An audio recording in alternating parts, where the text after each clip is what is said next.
Assalamualaikum warahmatullahi wabarakatuh. Kepada sahabat-sahabat yang saya kasihi sekalian, semoga berada dalam situasi yang menggembirakan dan sentiasa di bawah perlindungan Allah Subhanahu wa taala. Terima kasih kepada subscriber channel saya.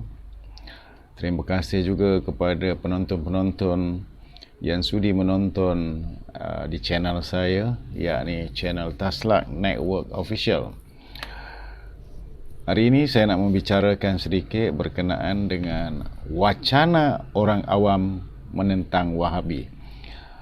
Alhamdulillah, syukur semakin ramai orang awam yang merasakan mereka perlu bersama-sama tampil ke depan untuk menentang fahaman yang dikatakan boleh memecah belahkan masyarakat, yakni fahaman yang kita sebut dan laung-laungkan ialah Wahabi.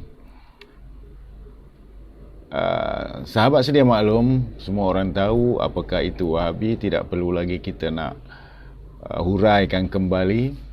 Dan perkataan Wahabi ini datang dari mana dan fahaman mereka ini bagaimana. Dan dalam video-video yang sebelum ni dan video-video ustaz-ustaz yang banyak mengkategorikan ataupun menghuraikan fahaman Wahabi ini, dan bukan sahaja di negara kita tetapi di negara seberang juga, Indonesia, ramai asatizah ahli sunnah wal jamaah menghuraikan berkenaan dengan fahaman Wahabi ini dan bahayanya kepada masyarakat umum. Sebagaimana kita ketahui, sering saya sebutkan bahawa di Nusantara ini datangnya Islam dengan begitu rahmah, orang kata, dan juga majoriti orang Islam di bumi bertuah ini bermazhab Syafi'i, yakni mazhab yang begitu halus, orang kata begitu teliti jika dibandingkan dengan mazhab-mazhab yang lain, ya. Jadi mengapa Wahabi ini datang selepas itu untuk memperbetulkan pelbagai perkara di dalam ibadah orang Islam itu sendiri, dan juga memperbetulkan akidah orang Islam. Tetapi apa yang mereka telah sampaikan itu banyak perkara-perkara yang bertentangan dengan ahli sunnah wal jamaah yang menyebabkan ramai masyarakat kita keliru. Saya mengucapkan terima kasih juga kepada wacana yang berlangsung di channel Dr. Nasir Vlog, ya, berkenaan dengan penentangan terhadap Wahabi ini, yakni fahaman Wahabi, dan banyak juga isu-isu dikupas berkenaan dengan mengapa kita menentang Wahabi, ya, dan ramai penyokong-penyokong juga yang memberi cadangan-cadangan dan soalan-soalan dikemukakan kepada ahli panel, yakni Datuk Ghazali dan salah seorang yang baru sebentar tadi ialah saudara Muhsin. Dan bicara itu yang sebenarnya berkenaan dengan mengapa Wahabi menolak tasawuf, ya, mengapa Wahabi menolak tasawuf. Sebagaimana umum tahu bahawa ilmu tasawuf ini merupakan salah satu cabang pelajaran ataupun pengajian di dalam Islam yang mana untuk melengkapkan, kita katakan di sini, tasawuf ini amat penting kerana ia melibatkan kepada adab dan akhlak seseorang yang beragama Islam. Dalam agama kita yang lebih utama, kita utamakan adab dan akhlak. Dengan sebab itulah Rasulullah sallallahu alaihi wasallam, kalau kita lihat sifat-sifat beliau yang begitu beradab, yang sehingga disebut sidik, amanah, tabligh, fatanah. Dan apabila tiba datangnya asatizah yang kita gelarkan dia Wahabi, dia datang memberi ceramah-ceramah kepada umum bahawa ilmu tasawuf itu umpama ayak cap ataupun umpama air longkang lah. Di bahasa utara dia kata ayak cap. Ini keluarkan oleh seorang ustaz di utara tanah air, dan beliau menghuraikan bahawa betapa kotornya pengajian tasawuf itu sendiri. So kita menentang begitu dengan orang kata habis-habisan tentang apa yang diperkatakan oleh ustaz tersebut, kerana tidak ada asas beliau mengeluarkan perkataan itu, dan kita mohon kepada ustaz tersebut menarik balik apa yang dia ucapkan. Tetapi sehingga hari ini saya belum berjumpa, belum ketemu video-video beliau tarik balik apa yang beliau katakan itu. Jadi jika beliau katakan ilmu tasawuf ni seperti air longkang, beliau hendaklah menghuraikan secara terperinci di mana kesilapan tasawuf, ilmu tasawuf itu sendiri dan orang-orang yang bertasawuf. Kerana apa yang kita faham, umumnya faham, dan ada kurikulum di sekolah-sekolah. Saya masih ingat lagi kalau belajar mata pelajaran agama pada waktu saya sekolah, sekolah rendah ke sekolah menengah saya lupa. Kita belajar fiqh, kita belajar tauhid, dan kita belajar tasawuf. Dan apa yang kita faham sebagai basicnya tasawuf ini ialah adab dan akhlak-akhlak. Pengajian untuk yang lebih tinggi, mensucikan diri kita daripada sifat-sifat yang buruk. Ini kita guna bahasa yang mudah lah kan. Ini saya sampaikan kepada orang awam, dan orang awam mudah memahami dengan bahasa yang mudah. Dari saya tidak perlu menggunakan bahasa-bahasa yang tinggi. Jadi dalam ilmu tasawuf saya mendengar diperincikan sedikit sebanyak oleh saudara Muhsin tadi, ialah berkenaan dengan penyucian diri kita, berkenaan dengan membentuk adab-adab kita sesama manusia, di dalam perhubungan silaturahim, di dalam bicara, di dalam segala kehidupan kita memerlukan adab-adab dan akhlak yang baik. Barulah ilmu-ilmu yang kita terima dan ilmu-ilmu yang kita sampaikan itu, dia akan lebih berkesan kepada diri kita dan juga kepada orang lain, ya. Dan inilah yang dikatakan lebih kurang tentang tasawuf. Yang lebih tingginya bermaknanya pengajian ilmu tasawuf ni begitu luas, ya, luas, dan perlu kita rujuk kepada ulama-ulama yang lebih orang kata berilmu tentang tasawuf. Ini saya ceritakan tentang asasnya saja. Dan mengapa Wahabi menentang tasawuf?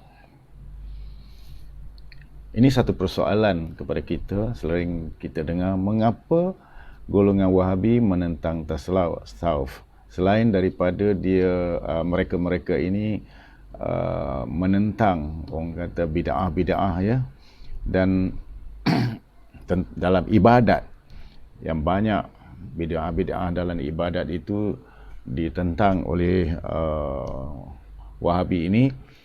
Mereka mengatakan bahawa semua bid'ah itu adalah dolalah ataupun sayyi'ah ataupun sesat.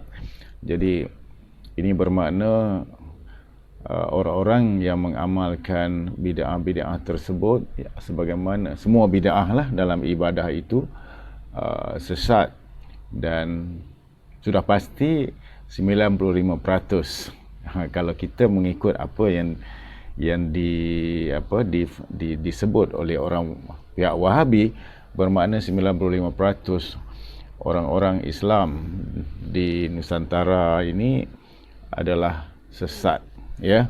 Ini yang bahaya kepada kita semua kerana kita mengikut, ya, ulama-ulama di zaman salaf, dan apa yang mereka perkatakan itu ialah berdasarkan kepada satu hadis Rasulullah sallallahu alaihi wasallam saja dan tidak merujuk kepada lain-lain nas dan juga hadis-hadis lain. Dan ini yang kita tentang mereka kerana mereka ini macam orang kata degil jugalah. Apa yang mereka kata tu kok mana-mana pun mereka berpegang kepada itu. Dan inilah amat bahaya kerana tidak boleh berlapan dada dengan orang-orang Islam yang lain. Jadi inilah yang kita katakan boleh menimbulkan satu kontroversi dan boleh memecah belahkan umat. Okey, kita berbalik kepada wacana orang awam menentang Wahabi yang berlangsung di channel Dr. Nasir Vlog.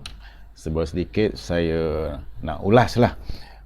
Sebelum itu saya rasa saya ucapkan terima kasih dan tahniah kepada para ahli panel dan para kru yang berusaha bersungguh-sungguh menentang fahaman Wahabi ini, dan sehinggakan diwujudkan satu laman, yakni untuk wacana perbincangan-perbincangan mengenai penentangan tentang kepada fahaman Wahabi di Malaysia amnya dan Nusantara umumnya. Jadi saya berharap semua orang awam yang berfahaman ahli sunnah wal jamaah tampil menonton wacana tersebut di masa-masa akan datang, dan ucap terima kasih juga kepada mereka ini kerana tanpa apa-apa bayaran daripada mana-mana pihak, mereka ini dengan inisiatif sendiri merasakan amat orang kata pentingnya untuk menentang fahaman Wahabi ini, ya, terpanggil di naluri-naluri mereka ini, ya, tanpa apa-apa bayaran, malah dengan kos sendiri. Mengapa, sahabat-sahabat? Inilah sikap tanggungjawab kita sebagai ahli sunnah wal jamaah, sebagai orang Islam yang ingin melihat di bumi tanah Melayu ini dan Nusantara ini tidak, orang kata, suatu hari nanti dipelopori oleh fahaman-fahaman yang dikatakan seperti Wahabi ini, yang ekstrim, yang tidak beradab, kerana mereka ini menolak bulat-bulat tasawuf di dalam agama Islam, kerana pada pendapat kata mereka Rasulullah tak mengajar tasawuf. Jadi secara orang kata umumnya, anda hanya mempelajari, orang kata, buku-buku ataupun mempelajari agama itu hanya di luar saja dan tidak sampai ke dalam, dan tidak dapat menilai apa itu tasawuf yang ada pada Rasulullah sallallahu alaihi wasallam. Inilah yang kita perlu tekankan dan kita perlu ketengahkan bersama, yang mana kita menyokong ahli sunnah wal jamaah, asatizah ahli sunnah wal jamaah bersama-sama. Kita berada di belakang mereka untuk menentang fahaman ini. Dan wacana tersebut juga akan berterusan dikabarkan untuk membincangkan bahaya-bahaya Wahabi, dan di sini mungkin benda baru lagi, ya, tidak begitu teratur.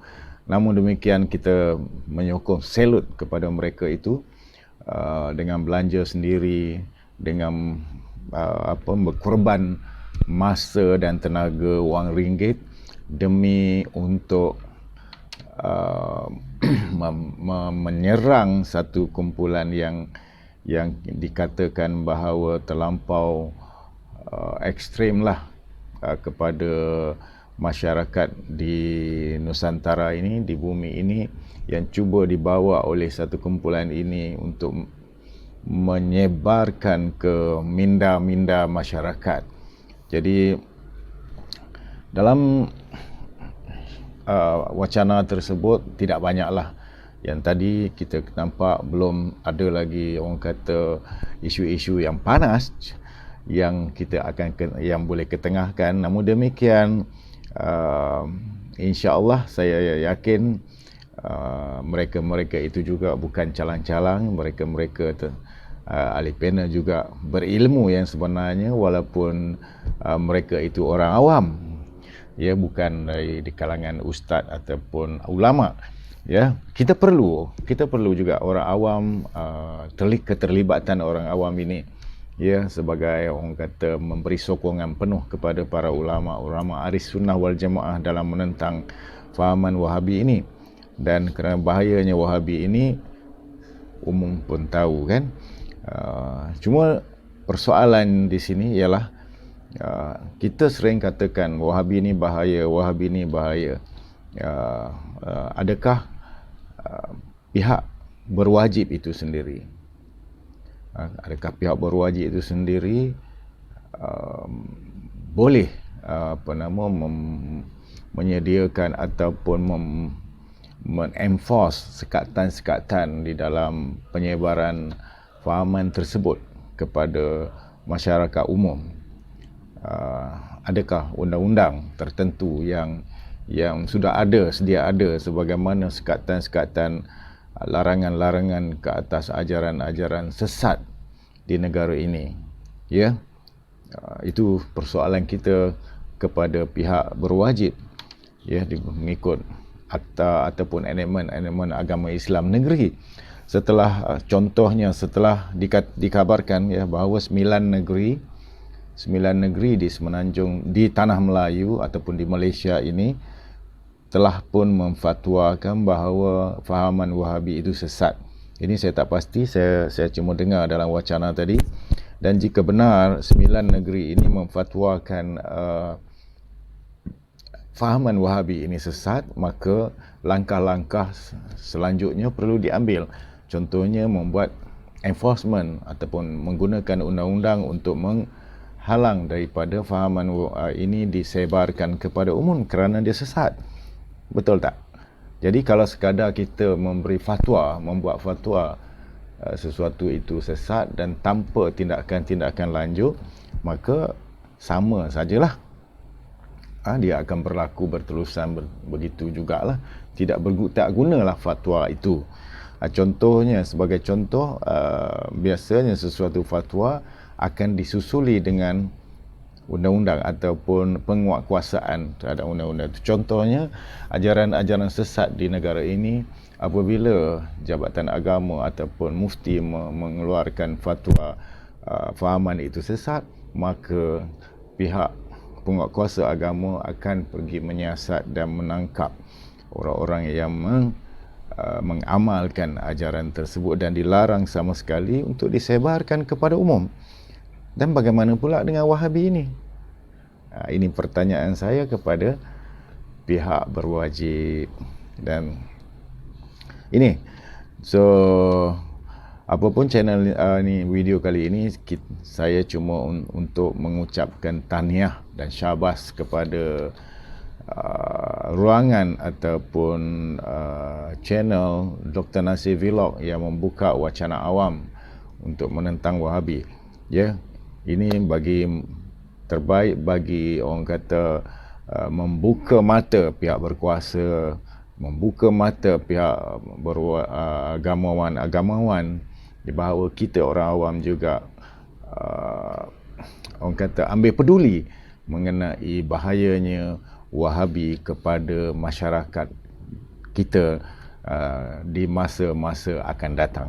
Sekarang ini mungkin tidak begitu ramai, dan mereka juga macam orang kata sesumpah, ya, mereka tidak gemar dipanggil Wahabi, mereka lebih gemar dipanggil Salafi, ataupun mereka lebih gemar dipanggil sebagai orang yang mengikut Al-Quran dan As-Sunnah. It's a true Muslim. Mereka suka macam tu. Sedangkan orang-orang lain itu tak mengikut sunnah lah, tak mengikut Al-Quran lah kan. Jadi inilah, kita bagi kredit kepada wacana awam tersebut, kita bagi kredit kepada Datuk Ghazali, kita bagi kredit kepada Dr. Nasir Vlog Channel, kita bagi kredit kepada kru-kru beliau yang bertukus lumus untuk mengadakan orang kata wacana perbincangan awam, ya, terdiri daripada orang-orang awam, ya.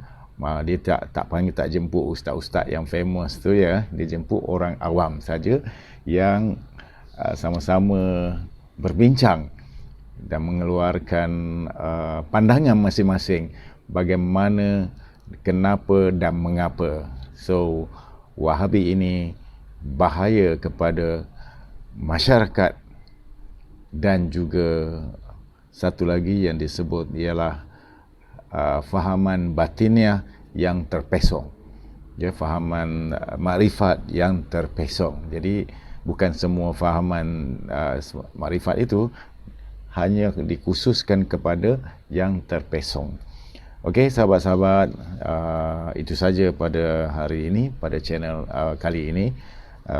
Kita hanya membuat video untuk beri kredit, dan insya-Allah pada masa-masa akan datang sudah pasti lebih ramai lagi tampil untuk menentang fahaman Wahabi ini, dan kita akan cari kaedah bagaimana untuk menyeram mereka ini dengan penuh hemah, namun ia mempunyai bulet-bulet yang begitu berkesan.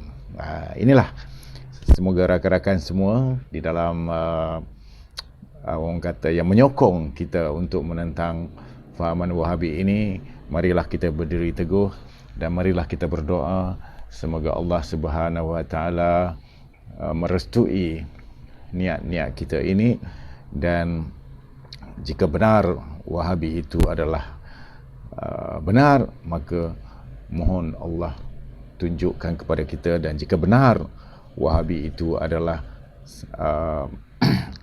boleh memesongkan akidah-akidah dan memecah belahkan masyarakat umum, kita mohon Allah tunjukkan juga kepada kita, dan pada fahaman kita pada waktu ini, sehingga saat ini, bahawa fahaman Wahabi itu bahaya kepada masyarakat umum di Nusantara ini.